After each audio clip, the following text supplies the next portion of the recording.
So I believe the ladies from Spoop Hour are ready to rock and roll. Daniel has given me this thumbs up.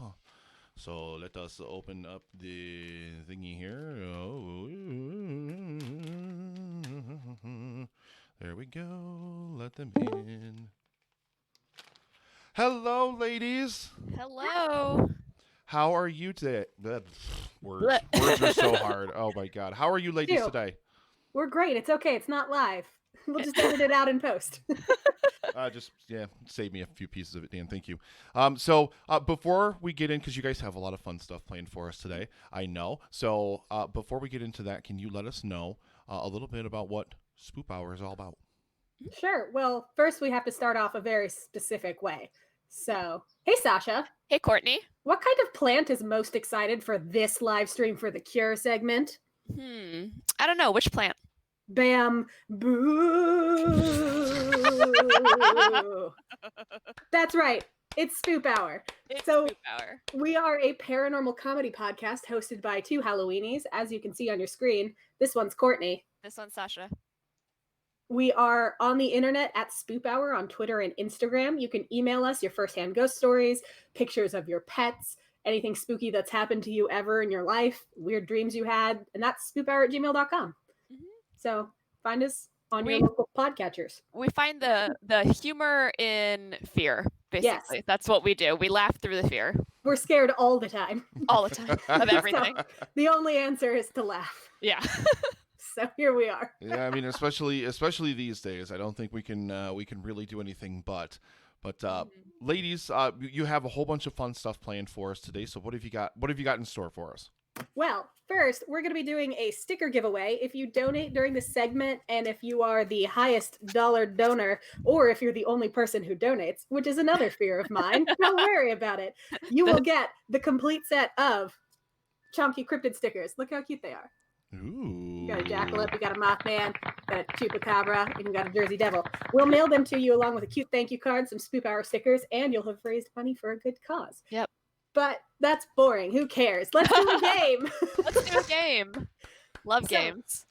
If you joined us last year, we played the game Beyond Belief, Fact or Fiction, based on our favorite terrible 90s show. We're bringing it back this year. So this is a game to test how well you can tell the difference between urban legends and things that actually happened. Ooh. And I'm very bad at this game. Everyone is. Well, I'm going to be so bad. I want to believe, basically, and a lot of things, or I either want to believe or I don't want to believe, and then I just end up thinking the wrong one is the actual thing. Yeah, it is something. Truth is stranger than fiction. Mm-hmm. Yes, that's what I like. I designed this game, and even still looking at it now, I was like, wait, that was real? Am I sure of this? So, first of all, big thanks to, ready for this source dump? It's crazy.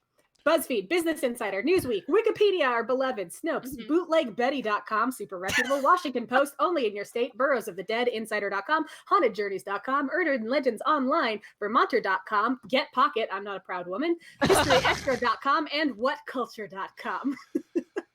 I'm surprised it wasn't like Urban Legends .blogspot.co. 12. Like some of the more reputable sites that we use. You just had Drew Hallam drop a $20 donation in there for you, so he loves you ladies. Thank you so Thanks, much, Drew. Drew. Thank you. Drew with the Real Feels pod. Big fans of Drew. All right, are we ready to play? I'm ready. We are. Okay. So for each one, you're just going to have to say fact or fiction. That's it. Simple rules. After the success of her green Versace dress on the red carpet, Jennifer Lopez went to extraordinary lengths to preserve the memory of her hotness. She took an insurance policy out on her entire body. She even took out an additional policy on her greatest asset, her butt. Fact. It's fact. It's fiction. What?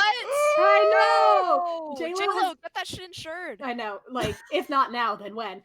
She's very publicly denounced this as an urban legend since it started running in 1999. But she does say it's very funny that people believe it's a real thing. I've got to get this. I've got to get this in here for myself every single time that I'm wrong. Hang on. Here we go. There we go. See, the chat thought it was a fact too. The chat all said fact. Oh, damn. I don't know what to tell you guys. The game is, I thought that was going to be the easiest one. So y'all are in for a wild ride. Okay.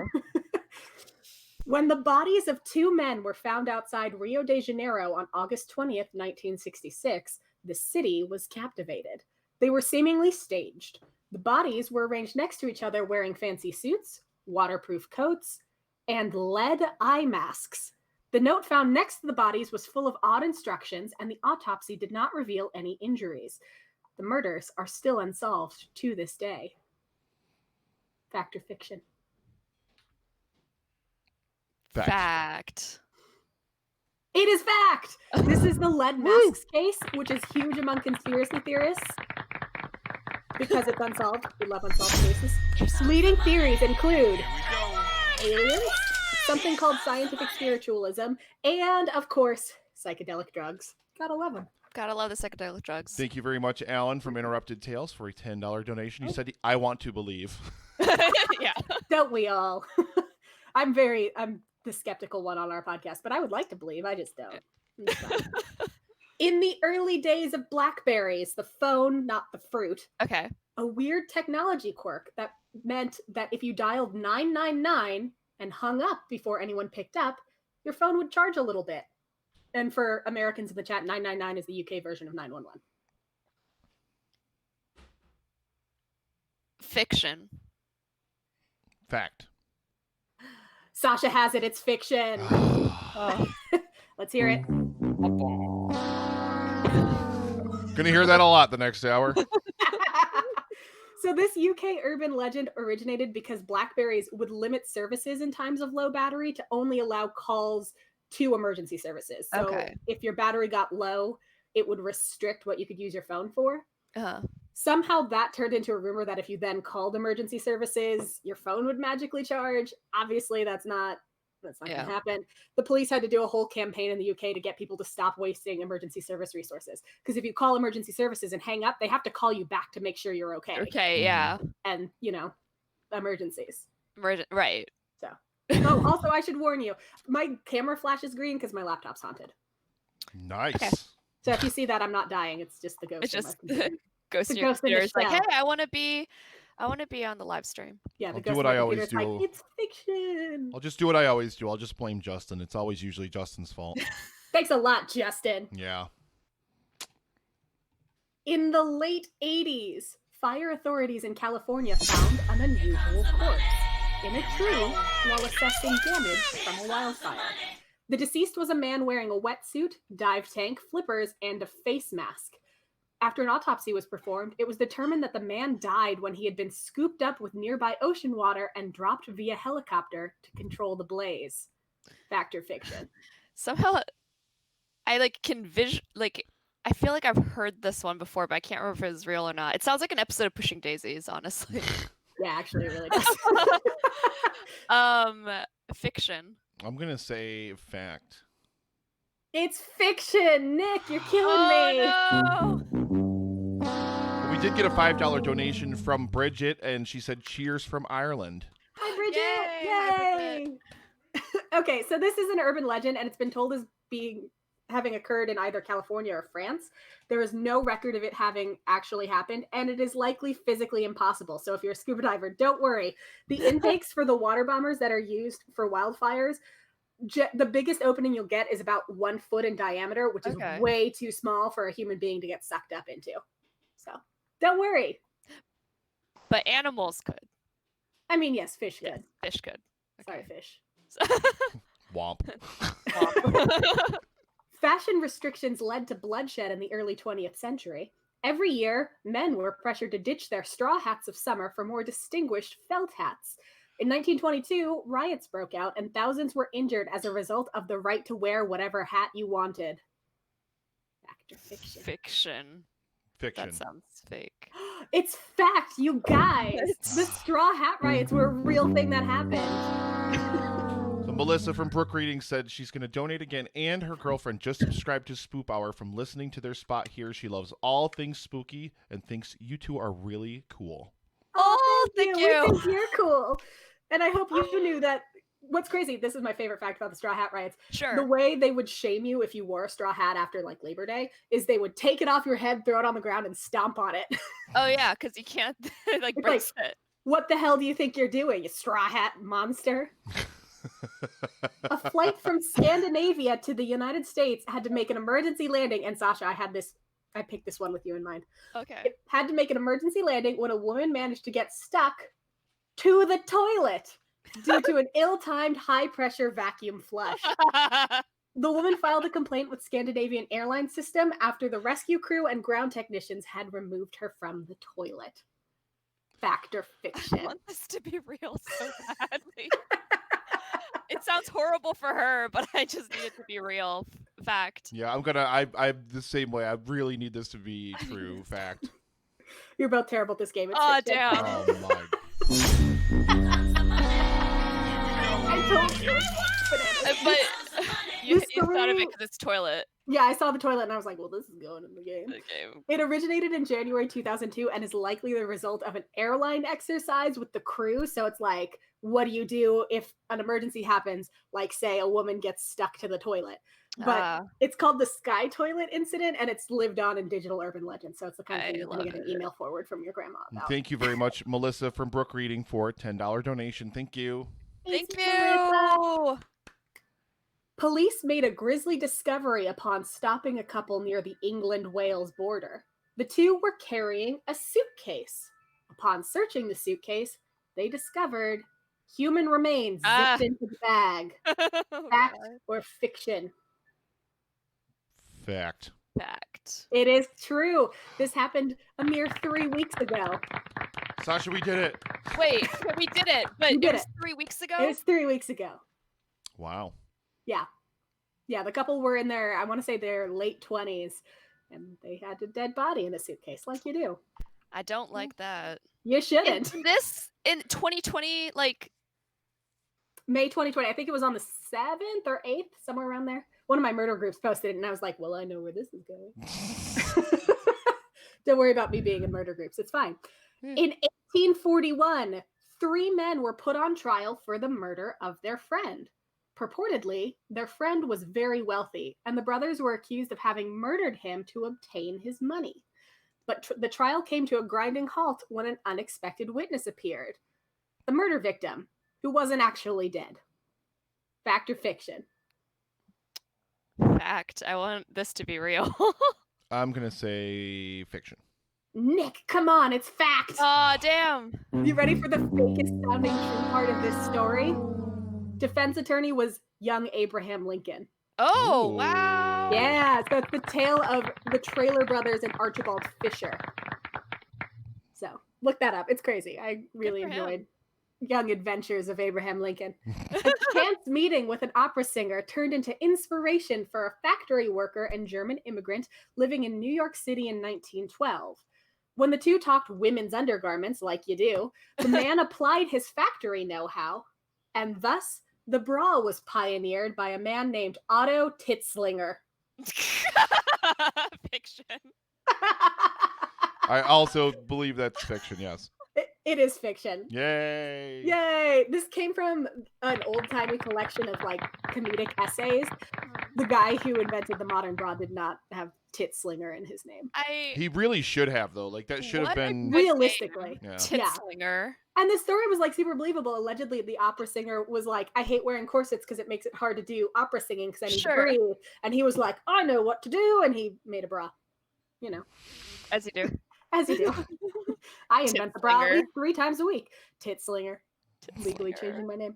A Los Angeles native built his own flying contraption using only a lawn chair bought from Sears and 45 weather balloons. The man successfully flew thousands of feet in the air and was eventually fined by the FAA for disrupting air traffic. Fact or fiction? Let's say fact. I'm going to say fact as well. It's a fact! Yay! We did it! Yay!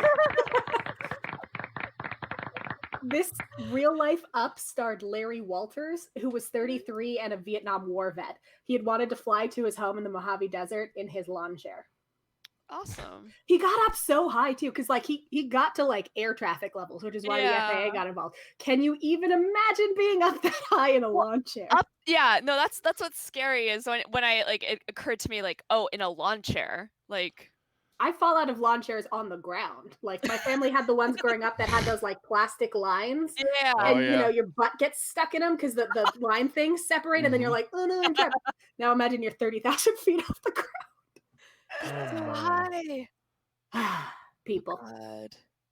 A small town north of Sydney, Australia, saw a birth rate 3 times higher than the average for the rest of the country for an unusual reason.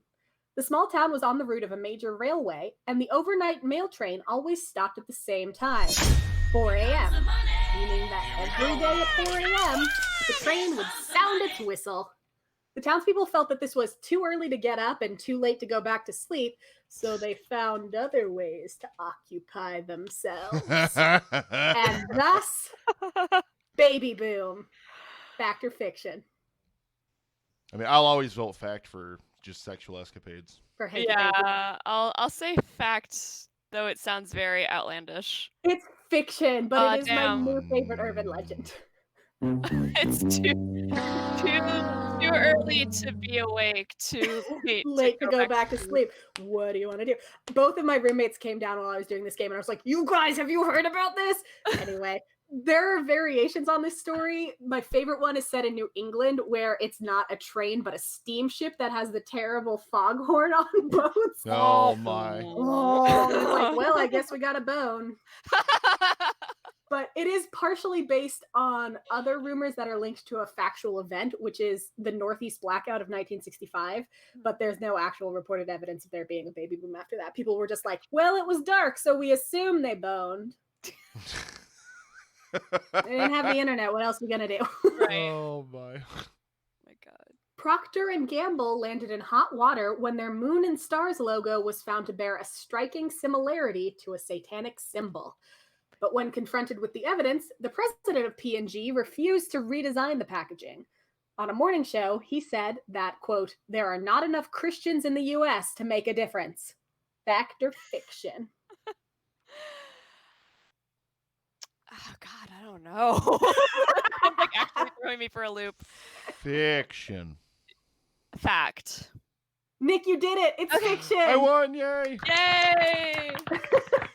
Sasha, we literally talked about this like 3 weeks ago. That's why. Okay, so I was like, That's why it sounded familiar. it sounds familiar, and I think I was thinking about the Snapple incident too. Yeah, the Snapple incident was also we talked about this. Yeah, this happened in the 80s because the Procter & Gamble logo did used to have a moon and stars, but it had no satanic affiliation. The daytime story that broke the story never had the president of Procter & Gamble on, and he absolutely did not say, I'm giving most of the profits to the Church of Satan, and also, screw you, Christians, there's not enough of you to make a difference. Yeah, I don't know why I said fact then. Yeah, even when he said where there's not enough Christians to make a difference, I was like, that sounds like something your grandma forwards to you. Yeah, maybe not my grandma. My grandma's pretty smart. No, my grandma, who doesn't use the internet. She got AOL Instant Messenger once. That was a terrible time for all of us.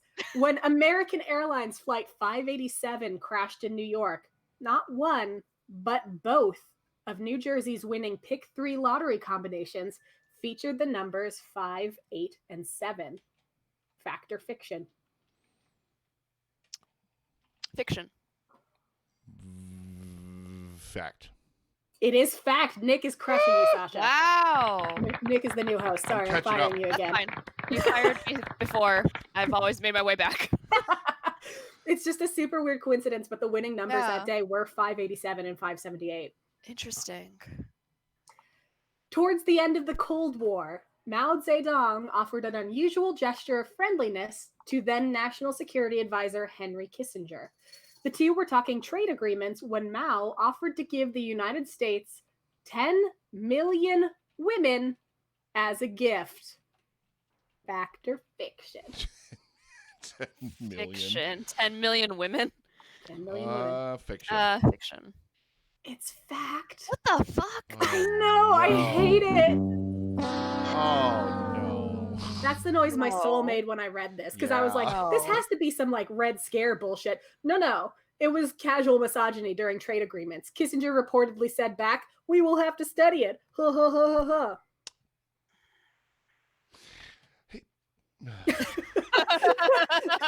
I don't know if game I shouted it out, but Mario in the bar did make a donation just a moment ago. Thank you. $22.39. So we're now at Ooh. $14,565. We're $435 away from $15,000. Let's do it, guys. I feel the opposite about that, how I feel about this fact about Henry Kissinger Yeah, and Mao that, like, Zedong. I was like this for a second, Yeah, I and was then like- now I'm back up. I Yeah. was like, wait, this is supposed to be a fun game, Courtney, but now I'm good.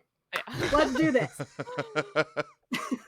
The Dudley family was rumored to be cursed after Edmund Dudley was beheaded for conspiring against King Henry VII. The sons of Edmund brought their curse with them to the New World when they established Dudleytown, Connecticut. Dudleytown was the site of calamity, including crop failures, business catastrophe, and murder. Making matters worse, the brothers found a mystical book they believed opened the gates to hell, and they eventually sank into madness. Dudleytown is now abandoned. Fact or fiction? Wow, I want this to be real. Fact. I'm going to say fiction. Nick's got it, it's fiction. Damn, I wanted it to be real so bad.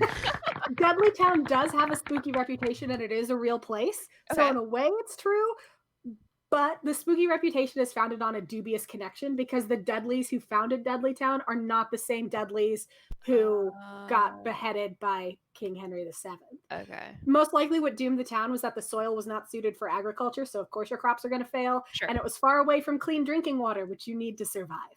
Yeah. It was just bad planning. Okay. As ever, the real crime is city planning. Right. People were shook when a series of spheres with unexplained markings carved into them turned up in South Africa. The spheres were seemingly manufactured by intelligent beings and varied in size.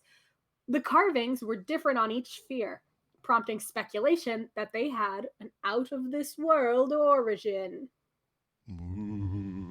Fact or fiction? I'm just going to keep doing this. Make it more spooky.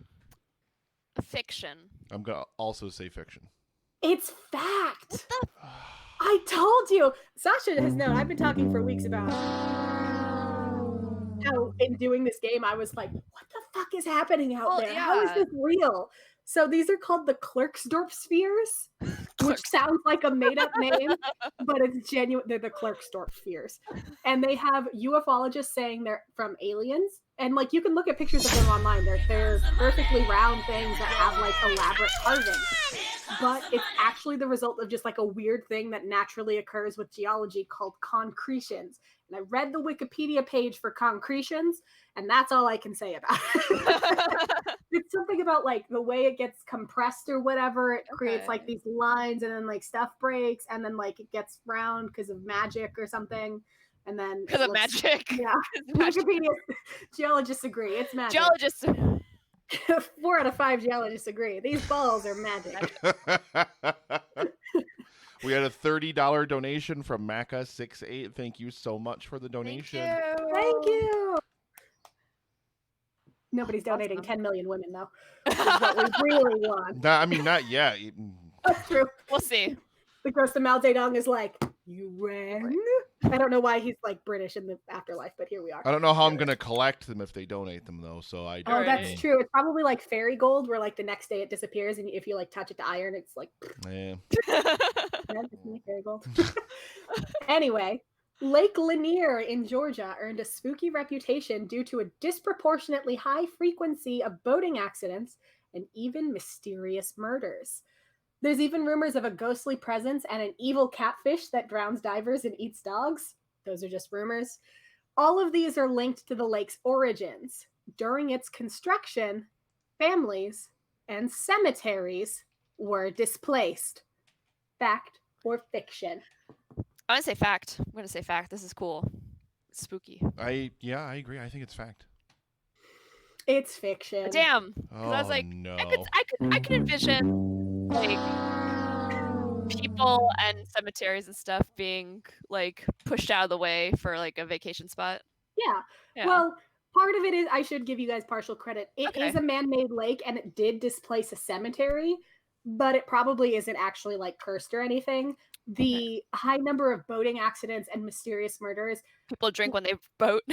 Lake Lanier is known as a party lake. Okay. So it's Yeah. really people just getting drunk around a body of water, and then when you get drunk around a body of water, bad things happen. Yep.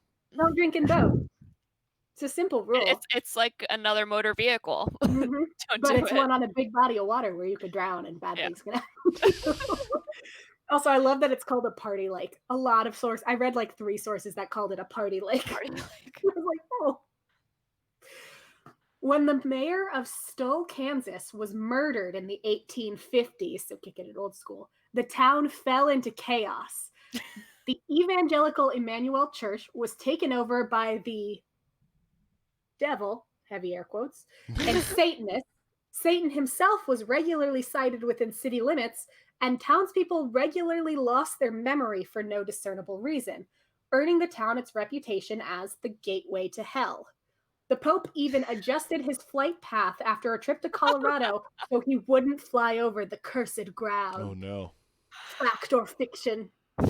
Okay. Oh my god. I I'm think not fiction. doing well at this game, but I'm gonna say fiction. It's fiction. You both Okay, got it.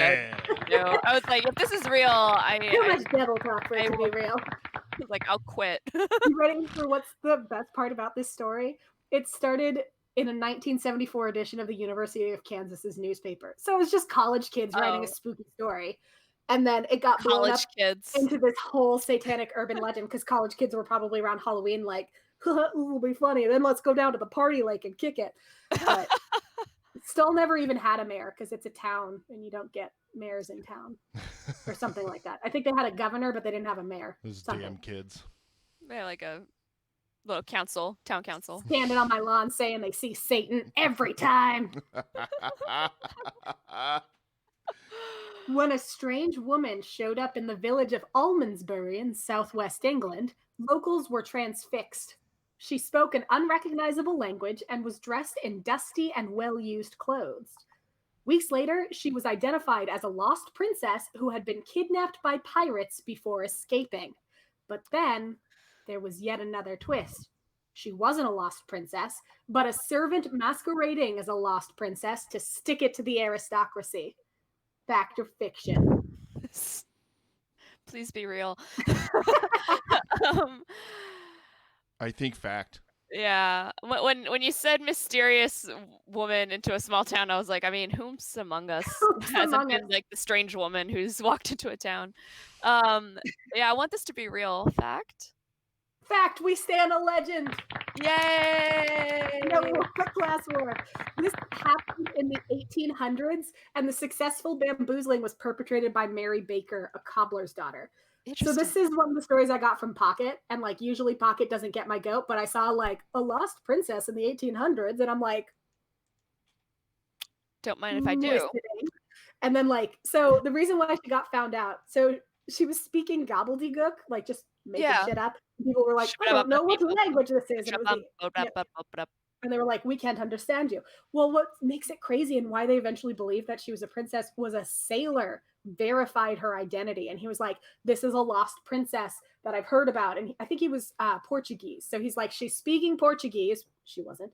And she's this lost princess from this whatever island nation. Pirates got her and she got all dusty and whatever because she jumped overboard and now she's here. So then everybody was like, ooh, princess, let's treat her nice. She got taken in by the aristocracy. They like dressed her up pretty, whatever. But then a woman recognized her and was like, I'm pretty sure her dad used to work for me. And sure enough, yeah, Mary Baker, the cobbler's daughter. Huh. So what no one has an explanation for is what the hell the sailor's deal was. Because Mary seemingly did not conspire with him. Like, okay, and then after a week, you're going to roll up and say that I'm a real princess. He was just a dude who was like, yeah, she's a princess. I understand what she's saying. And that's so funny. My favorite. They weren't conspiring. No, he was just like so like solid on her bullshit that he was like, this is probably Portuguese, a language I speak. That's so funny. I had a lot of fun making Yeah, no, because like the last few weeks of us like recording, you've been like, I need to tell you all this stuff, but I can't because we have to wait for May 31st. And I came very close to telling you this one on our most recent episode. Funny. Because I can't even remember how we were talking about doomsday principles and how people just like believed someone who was like new in town. And I was like, oh, it's like that woman who was pretending to be a Brit, but I couldn't say it because you didn't know, but now you know, so we're good. In the 1940s, a Nazi defector earned the nickname Unsinkable Sam after he survived the sinking of his Nazi ship and took shelter on a British ship that had sunk it.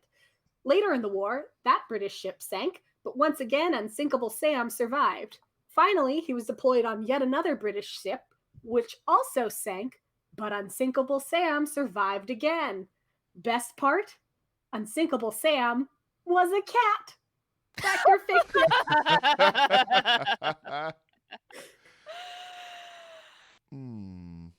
I'm going to say fiction. I bet this has like a grain of truth in it, but like you... Sorry, you guys froze for a hot second. Oh. I'm back now. Okay. All right, what did you say? No, Nick, I will say that you're wrong no matter what you say. I will change history if need be. Oh, no. I like, okay, it's a cat. It's a cat. And he was also a Nazi defector. Yep. So he started out on a Nazi ship. Okay. So he's a Nazi cat.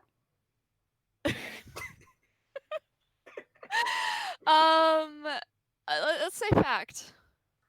I would say this like swashbuckling kitty. I think fiction. It's fact. Oh my god. No. We stand another legend. Cat knows better than to hang out with Nazis. Yeah, so he started out being named Oscar, and he eventually retired from being a ship cap and was adopted by a sailor. Aww. And he lived for like another 14 years after he retired. Good job, Cat. Yeah, he's a top-notch like war guy. Yeah. And they kept deploying him because all these ships had a rodent problem back then, so it was common practice to have a cat on there, to, eat some rats. And Unsinkable Sam made the right choice and defected, and then he lived out his days all happy. Good. I just get really emotional thinking about this cat. And there are pictures of him online. I think he's a little black and white cat. He's real cute. Google that, everyone. The little black and white cat is my cat. Yeah. My fella's cat is also black and white, and I could see him defecting from the Nazis and doing the right thing and surviving a bunch of sinking ships. Also, I know that no one cares about this except probably you, but Agate was adopted like 3 weeks ago. Aww. Yeah, so I'm excited. We were talking out there about Sasha getting another cat. Yeah. Specifically my cat's sister. But she got adopted. Yep. Mm-hmm. And hopefully not by Nazis. Right.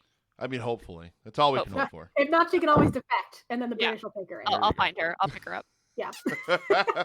It's the next Indiana Jones movie, but it's just Indiana Jones going to rescue a cat from Nazis. I mean... It's going to be better than Crystal Skull. Yeah. Hold on. I was going to say, Steven Spielberg number? Better than Crystal Skull. A father and son were caught in a house fire in the late 1940s. The son survived the initial blaze, but was terribly burned. The son snapped as a result of his injuries and flayed his father's corpse while the house burned. When the police eventually arrived, the son was so burnt he was presumed dead. But instead, he escaped into the woods. Fact or fiction? What the fuck? Yeah, I know. I'm realizing now I should have done the cute cat one after this terrible one. Yeah. I really built us up and then just like absolutely destroyed us. So he's in the house fire and he's badly burned. He and his dad both were. His dad died. Takes the time still in this burning house to No, they got out. Oh, they got out. He dragged his dad's body out and then he just flayed it. Snapped and just flayed. Oh god, I want this to be fake. Oh god. I really want it to be fake too, but I think it's real. I think it's real. Fact? It's fiction! Oh, thank god. Oh, thank god. Oh. This is the urban legend. We still get the horn, but... Yeah, but it's like a relief horn. Yeah. It's like the happy foghorn that means it's time to do it at 4 a.m. It's like, yay! The urban legend of the Charman, not to be confused with Charmander, a great Pokemon, outside Ojai, California, spawns sightings every so often, usually among campers who see him approach their tents or claim to spy him hitchhiking, but there's no record of it actually happening. So it's just like the standard, like, who stole my golden arm, but it's a guy who was on fire and flayed his dad's corpse, which makes it horrible. God. Californian hikers, can't you just do who stole my golden arm like a regular person? Right. Also, what are you doing camping? I mean, camping in California is pretty fun. That's true. Yeah, I'll say that much. Fewer bugs. Yeah. Anyway. I like going up to Mount Shasta. Yeah. Anyway. I like diet soda.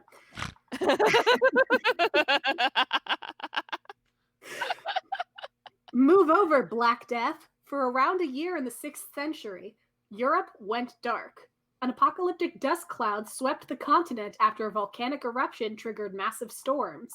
The dust cloud caused harsh winters, freezing summers, and wiped out nearly 1/3 of Europe's population. Fact or fiction? I think fact. Yeah, I'm trying to fact. think, but I can't remember. It is a fact. Yeah. Okay. This happened in 536. The dust cloud lingered for 12 to 18 months. In some regions, the death rate was as high as 90%.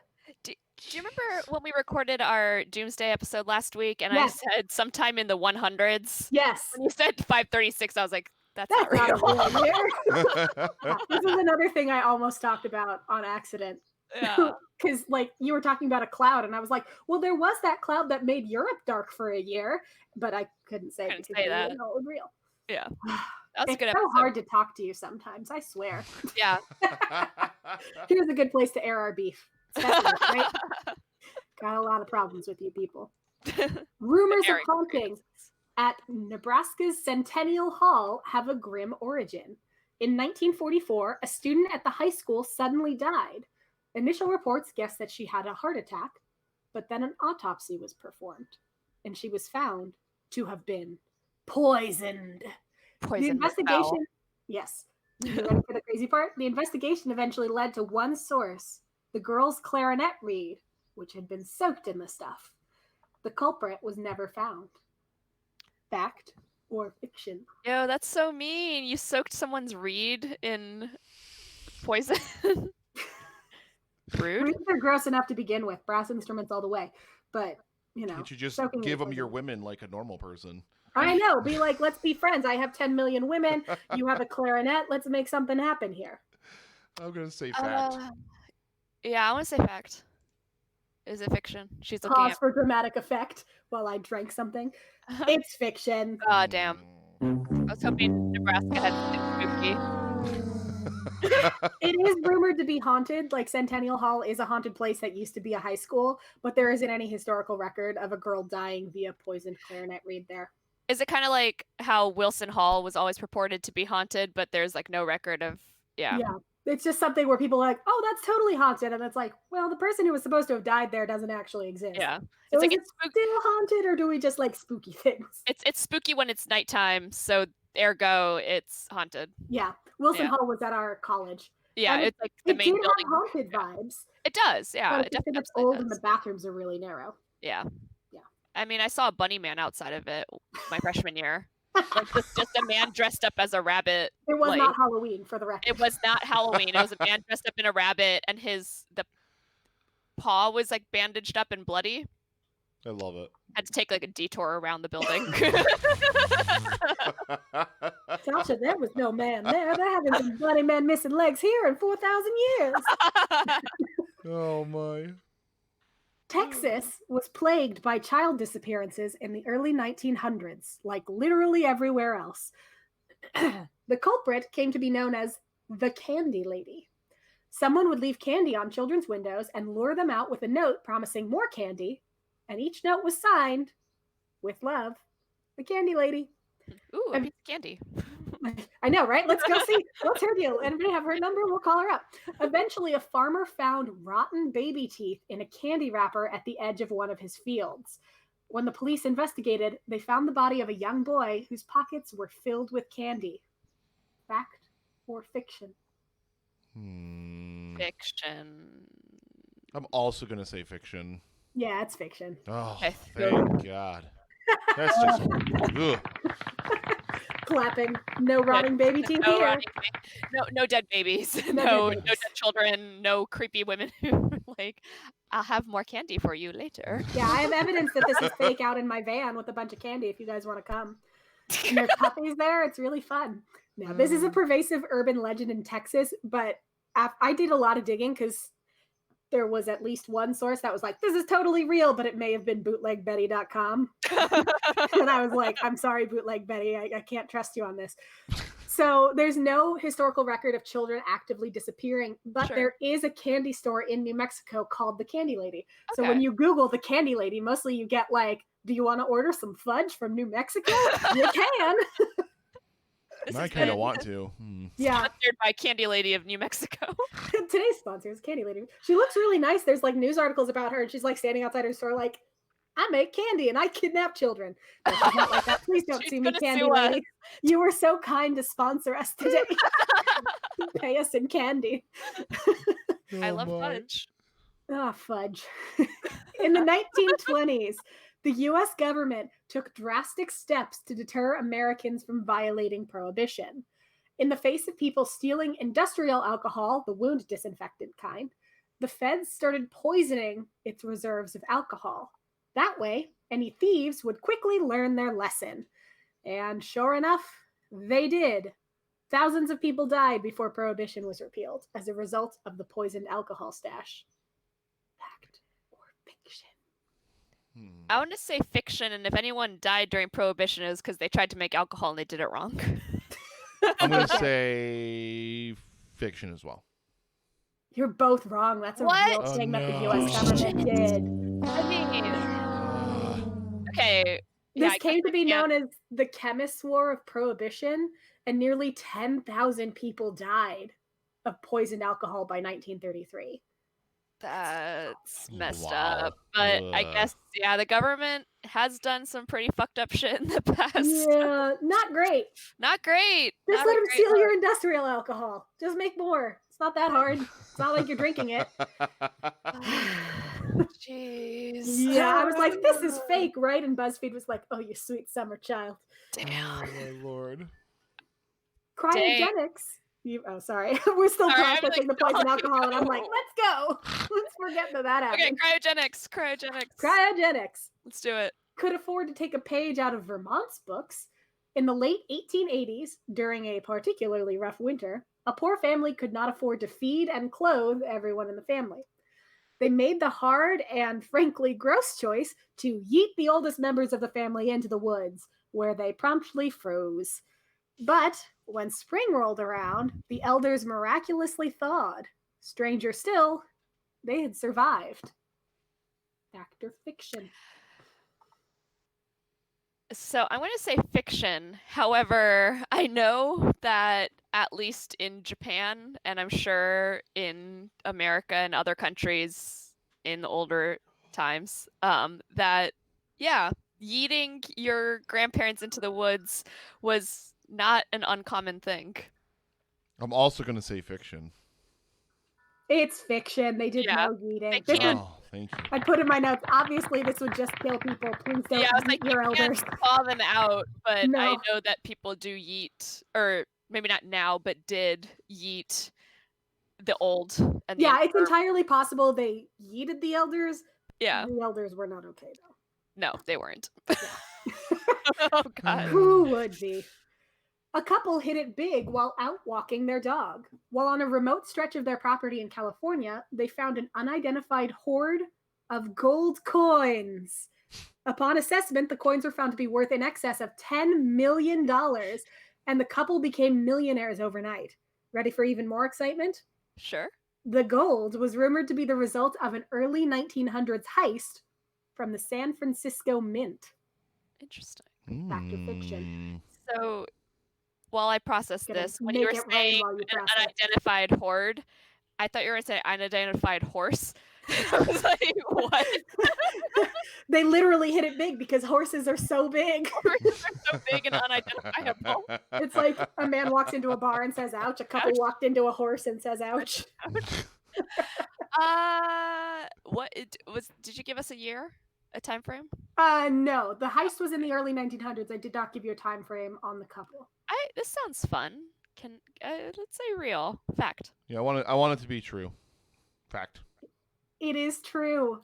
Wow. Wow. I want that. Damn.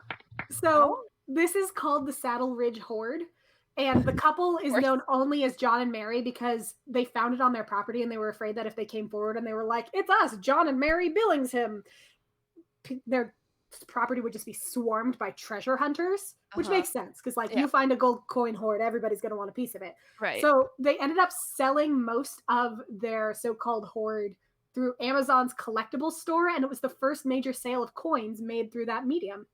Wow. They did keep some for family heirlooms, but in 2014, which was a year, this all happened in 2013. So a year after they found the coins, the U.S. Mint came forward and they said this probably wasn't a result of the 1901 heist of the San Francisco Mint.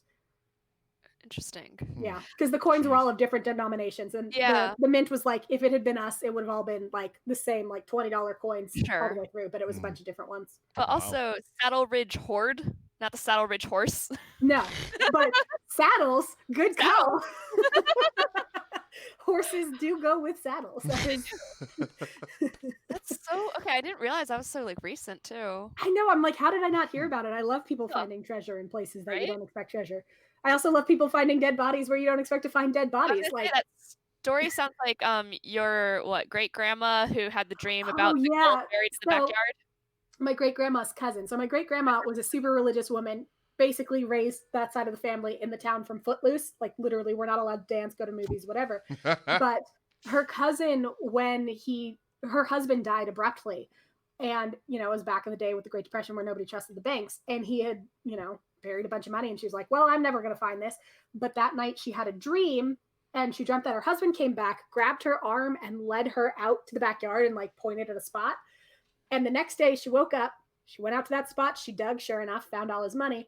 And the part of her arm that he had grabbed in the dream was shriveled forevermore. Ooh. But that wasn't in 2013. And then she also found a horse. And then she also found a horse made of $20 bills. She actually dug up the grave, and it was just a horse. He was like, I just wanted you to see this really cool horse. I'm really into horses. Oh God. Oh man, I hope someone comes back as a ghost to show me a horse. Yeah, I don't like horses. They're too big.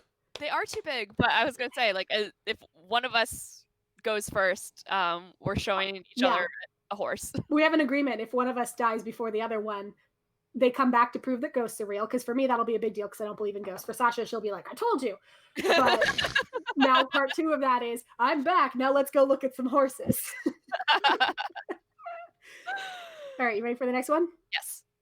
If The Great Gatsby were remade as a horror movie, it might look like The Hayden Family. In the early 1800s, William Hayden, a wealthy landowner in Vermont, was a self-made man, meaning he got a bunch of money from his mother-in-law to establish his business. Self-made. Self-made. When she mysteriously fell ill after William hadn't repaid her and she confronted him about it, she accused William of poisoning her, and with her dying breath, cursed the family. Sure enough, the family fell prey to financial disaster and illness. Fact or fiction? What year was this? Early 1800s. Early 1800s. Okay. Fiction. I'm gonna say fact. It is fiction. Okay. Oh no. God, so bad at this. Fudge. Fudge from the Candy Lady in New Mexico. Candy Lady. Definitely not poison. So William Hayden was a wealthy landowner, and his house is now on the Register of Historic Places, but there is no record of him poisoning his mother-in-law and thus getting cursed. Okay. So, Kids these days don't know how to have fun. Unlike the Victorian aristocracy, who was seized by an unusual craze. Orchid delirium. People were so obsessed with obtaining orchids that they would hire poor people to act as orchid hunters, scouring the rest of the world for rare species. They would even auction off particularly unusual orchids, fetching an absurd profit on their ill-gotten flower goods. Fact or fiction? Rich people, am I right? You know, when you borrow a bunch of money from your mother-in-law and you're like, what am I going to spend it on? I know, orchids. Oh my! I'm gonna say fact. I won't. That sounds so silly. I want to say fact. Just 'cause It I is wanna a fact. That's The real thing that happened. And like, why. don't get me wrong, I love orchids. I think they're very pretty. Yeah. I once killed Oh, and then revived an orchid by ignoring it. Sure. I killed it by caring too much. I revived it by ignoring it for half a year. Yeah. It's fine. I just love things too hard. I'm like that monster who's like, I would love it and squeeze it and call it George, but with plants. Yeah. So orchid delirium gradually died down, but in 1973, so over 100 years later, the Convention on International Trade in Endangered Species of Wild Fauna and Flora nailed the coffin shut by banning the practice of wild orchid collection because it was still happening to a degree that they were like, we got to shut this shit down. Oh my God. Because they were harvesting the world for orchids. Oh my lord! All Rich right, people, am I right? rich people. This is what the Saddle Ridge Hoard really spent their money on. They were like, give me orchids. All right, this is the last one. Okay. You guys ready? You can redeem yourselves. Footloose may have been right, as one town found out centuries ago. The townspeople were seized by an uncontrollable urge to dance. They danced for days before suddenly dropping dead, typically of exhaustion, heart attack, or stroke. Ultimately, around 400 people were seized by this terrible dancing affliction. Fact or fiction? My favorite thing is that we're all just dancing now. Yeah, so they couldn't stop dancing. Could not stop dancing. Just it started with one person just abruptly started dancing, then everybody kind of started abruptly dancing, and then a bunch of people died. Let's say fiction. I'm gonna also say fiction. You did not end on a high note. It's fact. Oh no! What? So this was called the Dancing Plague of 1518, and it struck Strasbourg, Alsace, which is now a part of France. Reports vary about whether or not it was a plague with widespread death or just a weird thing with a few happenstance deaths. And historical speculation suggests that the source of the affliction was, what else? Hallucinogenic mushrooms. So people were tripping balls, danced a bunch, and danced themselves into exhaustion and died. Because it was 1518, we didn't know you had to hydrate. Because it was... Put that on my tombstone. It was 2020 and I didn't know I had to hydrate. And that was Sponsored by Beyond water. Belief, Fact or Fiction. Woo! Yay, we did it. You ladies are absolutely amazing. We just got a couple of minutes left. So, I've got all the information for your donors during this segment and everything. But please tell the audience where they can find your wonderful, wonderful show out there on the web. Well, when we're not dying of dancing plague, Sasha, where are we? We are on most podcatchers, if not all, at this point. If you find us not on something, please tell us. Yeah. But it's Spoop Hour with a P, like spooky poop. Not a K like kangaroo. That came courtesy of one of our friends from another podcast. We're really classy. I always think of you guys as spooky poop, and we're okay. They're not wrong. They're not wrong. We're at Spoop Hour on Twitter and Instagram. Instagram is great. Courtney manages a lot of this stuff, but she creates little visuals for our podcast because podcasts are not a visual medium. Sometimes we do visual bits. Yeah, little visual bits, and it's great. And then we're on Twitter. Love to talk to people. And then you can always reach out to us at spoophour@gmail.com. Again, share your stories, share your mom's stories, share your cousin's girlfriend's stories. Just tell us about spooky things that happen. We love pet pics as well. So if you want to send us pictures of pets. Did one of your family members die because of stealing an orchid from someone they shouldn't have stolen an orchid from? Tell us about it. I did find out a gal in my meetup group, the person who founded the company she works for died while searching for Bigfoot. Sorry, not Bigfoot, a Yeti, but still. I mean, in our Yeti episode, I think we established that Yetis and Bigfoots are sort of like Yeah, they're basically the same thing. But I think I can't remember if he was in the Himalayas on his expedition. He was somewhere, but he died because he was looking for a Yeti. Did he die in the Dyatlov? The Dyatlov Pass? No, not there. But she was like, yeah, he went out, and we don't talk about it a lot, but he was looking for Yetis. That's so funny. Can you imagine finding out the place you worked was founded by someone who went looking for Yetis and did not find them? Or did find them and met their end? Yeah. But, well, we don't know, right? Just don't know. He very well could have just gone down with the truth, right? It's true. Yeah.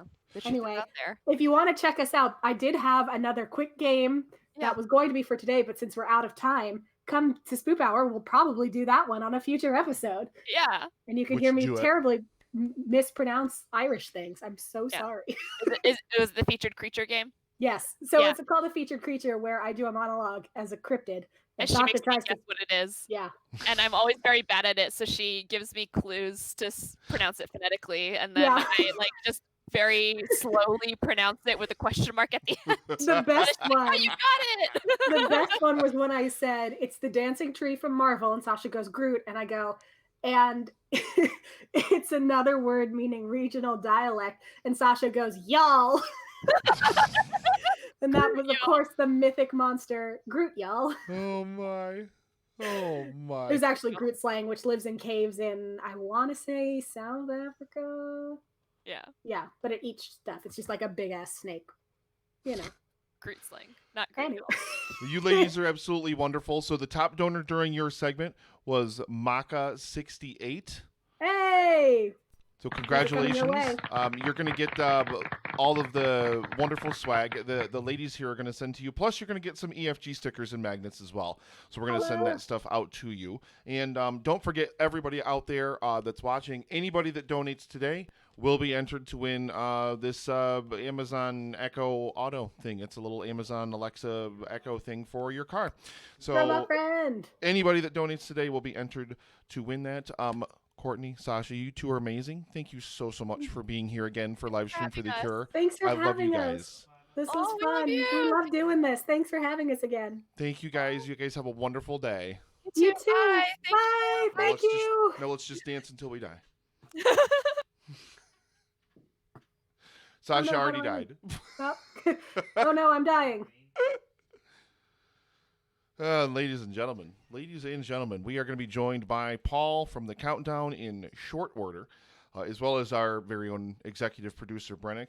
I think Justin and I think the Sauce will also be making their way in here. So that means you guys, we got to get all the sauce and other trash talk out now quickly.